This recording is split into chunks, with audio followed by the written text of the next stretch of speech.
Баршаңызға сәлем, менің каналыма қош келдіңіздер. Бүгін сіздерге балмұздақтың рецептімен бөлісетін боламын. Менімен бірге болыңыздар. Бұл балмұздақ екі ғана ингредиенттен дайындалады. Ең алдымен бізге керегі сливки. Сливки 33% болу керек. Ыдысымызға құйып, миксермен араластырамыз. Миксермен араластырғанда көп араластырмаңыздар. Бір 5 минутқа жетер-жетпес өзі осындай қоюланып крем сияқты болады.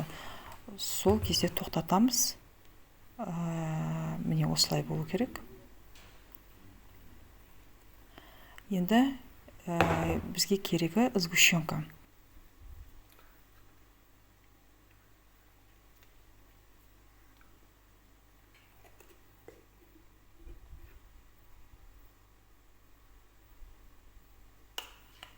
Менде варенканы қостым. Варенка ол қою, сондықтан 200 грамын алып, үстіне 50 грамм сүт қосып, араластырып, кішкене сұйылтып аламын.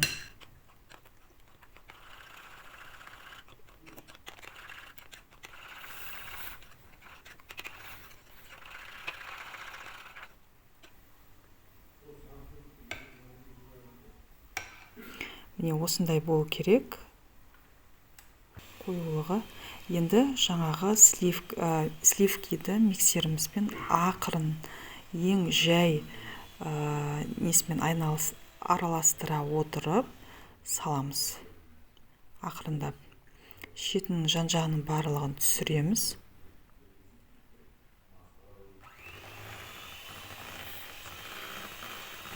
Егерде сіздер көп араластырып кетсеңіздер, бұл жаңағы майға айналып кетеді сливки. Сондықтан қараңыздар, көп араластырып жібермеңіздер. Енді осы ыдысымен мен морозильникке жіберемін.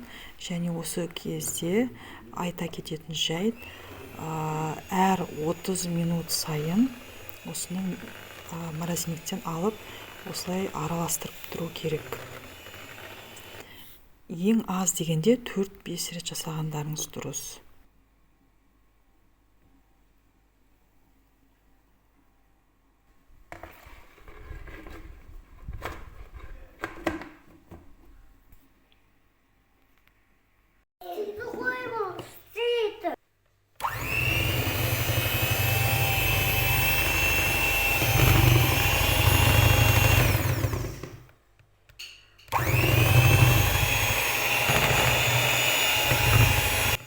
Мен осылай 4 рет жасадым.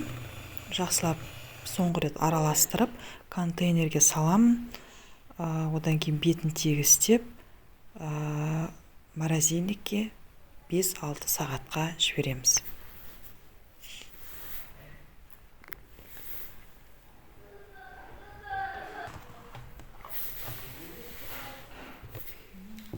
Менде 6 сағат өтті. Балмұздағымыз дайын. Енді осындай вафлидің осындай форма жасап салатын боламыз. Бұл вафлидің рецепті менің YouTube каналымда бар. Қарап шықсаңыз болады. Осылай қасықтың көмегімен алып саламыз.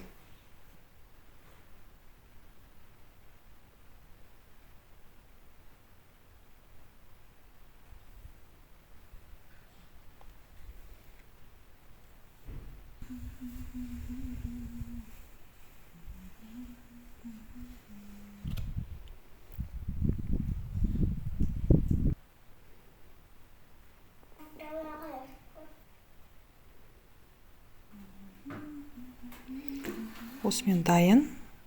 Біздің балмұздағымыз дүкендегі балмұздақтан еш айырмашылығы жоқ. Сондықтан балаларыңызға жасап беріңіздер. Егер ұнап жатса лайк басыңыз. Сау болыңыздар.